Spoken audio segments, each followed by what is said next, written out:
Olá, como vai? Estamos aqui, sou Roberto, o Desinquieto, na nossa 18ª conversa.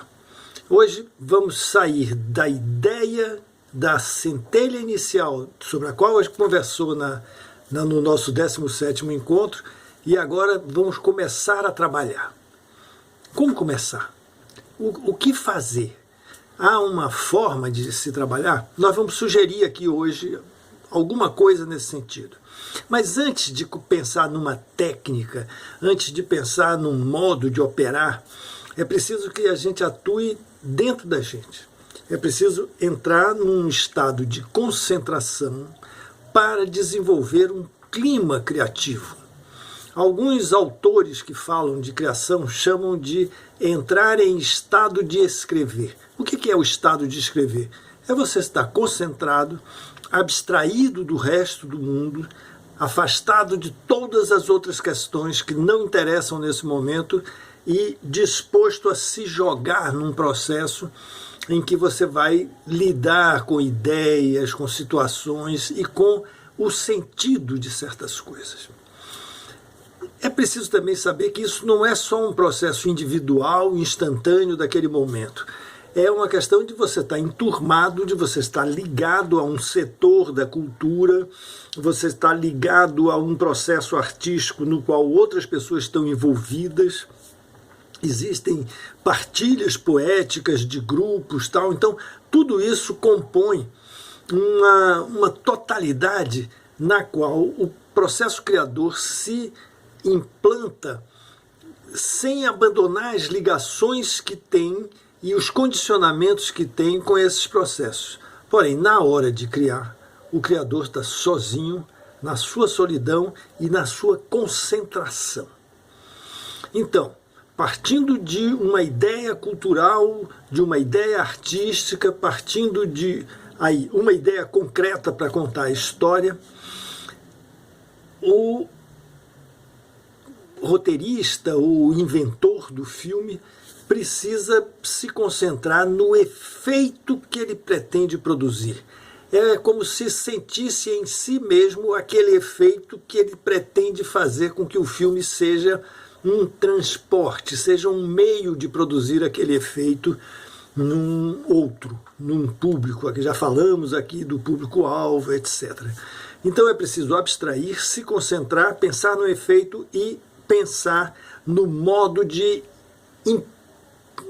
inscrever este efeito na forma cinematográfica. Então, lembra que eu falei do primeiro traço? Qual é seu primeiro traço? Por onde você começa?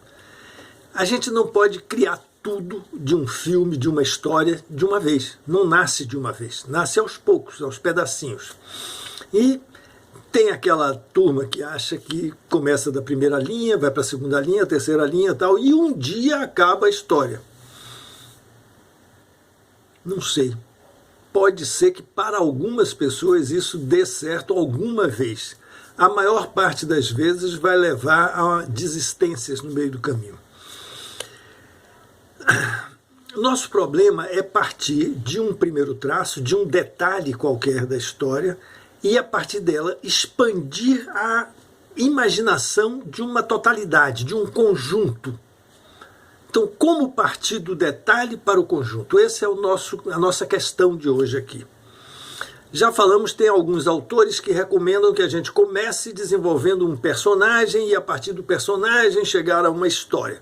E outros começam com um acontecimento, com uma história mais ou menos pronta, e aí nessa história há personagens lá dentro, mas os personagens vão se desenvolvendo e vão crescendo ao longo da história, ao longo do que a história precisa que eles sejam. Aí surge a questão, fazemos um argumento antes ou não fazemos um argumento antes? O que é um argumento?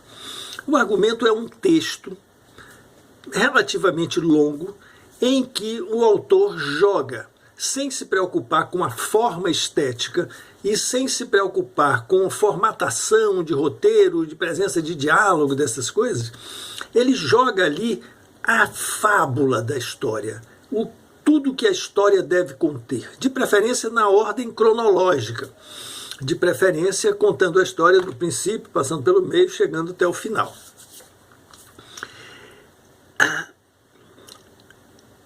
A gente precisa, então, desenvolver essa história a partir de um detalhe, a partir de um ponto qualquer, de um pormenor da história. De preferência, esse pormenor deve, de alguma forma, condensar o sentido do todo. Isso se você já tiver ideia de qual é o sentido do todo. O sentido do todo está ligado àquele efeito estético que você pretende produzir. Muito bem. Começamos então por uma pequena parte, um detalhe qualquer ligado ao sentido geral, ao efeito pretendido. Do detalhe, vamos expandir para o conjunto. Como realizar essa expansão? A primeira coisa é ter uma noção da ideia da estrutura do filme. A gente sugeriu aqui que todas as histórias têm princípio, meio e fim.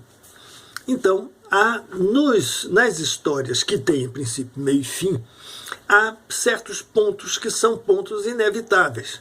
Aliás, todas as histórias têm um início e um fim. Então, temos um início e um fim.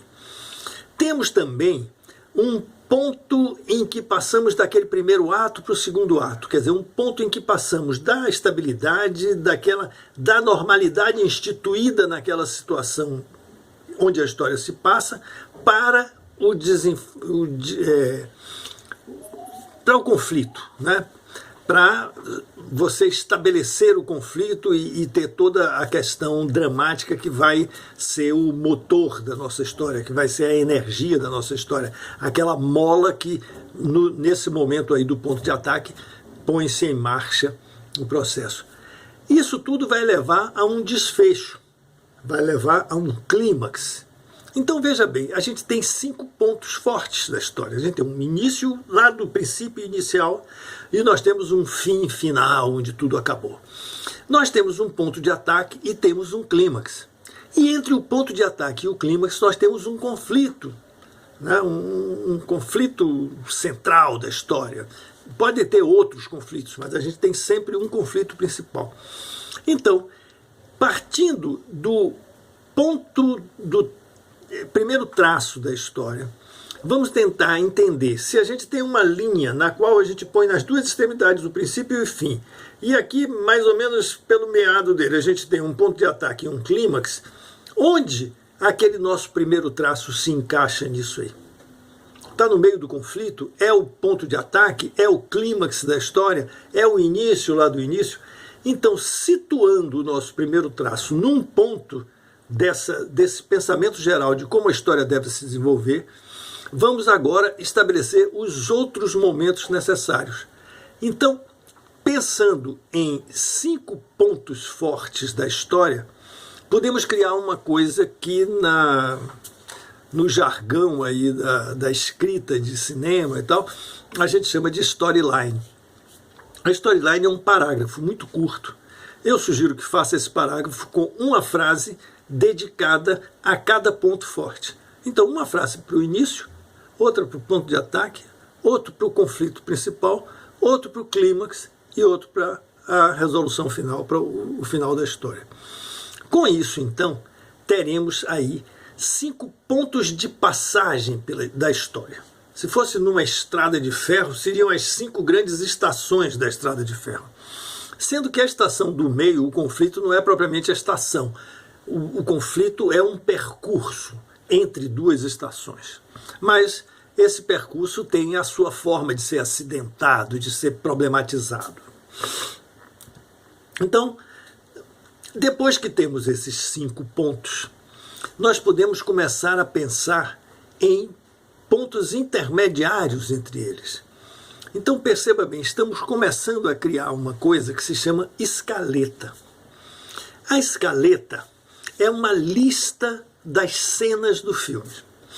A escaleta pronta é uma lista com todas as cenas do filme, sem descrever as cenas do filme, apenas indicando o que acontece naquela cena, com quem acontece, naturalmente, e em que lugar aquilo acontece. Então, antes de começar a escrever a primeira linha do roteiro, é preciso desenvolver uma escaleta. Uma escaleta que você, olhando para ela, você tem uma ideia do sentido geral do filme, da força do filme. Você sente os pontos que estão mais fortes, mais fracos, onde ele vai funcionar, onde ele não vai funcionar, onde ele precisa de um retoque e tal. E o Sid Field sugeria isso no manual do roteiro dele, que é uma das boas coisas do manual de roteiro dele, que essas cenas da escaleta, que ele não usa a palavra escaleta, ele usa estrutura, que isso fosse posto em fichas de papel e essas fichas dispostas numa superfície ou numa parede, e você, podendo acompanhar as fichas, podia sentir a trajetória do filme e ter a liberdade de trocar as fichas de posição, acrescentar uma ficha nova, abrir um espaço, tal. Isso é um grande processo de trabalho e é como quase todos os profissionais trabalham no desenvolvimento das histórias. Então, a lógica desse momento é ir preenchendo os espaços entre dois acontecimentos com acontecimentos intermediários que levam de um ao outro. Quando a sua escaleta estiver completamente pronta, você tiver todas as cenas do filme, o seu trabalho vai ser só escrever cada cena, desenvolver o conteúdo de cada escaleta. E aí você só tem que levar o filme do momento em que a penúltima ficha lhe deu até o início da próxima ficha. Então é mais fácil você pensar e desenvolver essa trajetória de uma cena do que ficar pensando o filme todo e uma cena lá no meio que você não sabe onde deve começar, onde deve terminar. Muito bem. Se você fez um argumento antes, a escaleta vai estar contida no argumento. Pode ser que você precise acrescentar algumas cenas depois que você sente quando está examinando a escaleta, se o seu argumento contempla tudo ou não. Nada, em nenhum momento, até o filme estar pronto, filmado, sendo projetado para a plateia, nada é definitivo. Um filme, depois de pronto, pode ter uma parte jogada fora e refeita. Um roteiro da mesma forma, um argumento da mesma forma, uma storyline da mesma forma, uma escaleta da mesma forma. Nada num roteiro nunca é definitivo até que o filme fique pronto. E ninguém, nas etapas posteriores de realização do filme, é obrigado a seguir rigidamente, fielmente aquilo que o roteiro diz. O filme todo é um processo de interpretação, reinterpretação e de sensibilidade. Então, a escaleta indica o que acontece, com quem acontece, onde acontece, numa frase simplíssima, de preferência em uma linha. Muito bem. Simplificar. Vamos pensar sempre em simplificar. Tendo a escaleta completa, nós vamos poder começar a escrever o filme. E escrever já é um outro problema. Não precisamos escrever na ordem, não precisamos obedecer a nenhuma sequência na ordem. A próxima discussão nossa vai ser sobre a formatação do roteiro. Qual é a linguagem que usamos no roteiro e a função do roteiro no processo de produção. Ficamos para a próxima. Um abraço.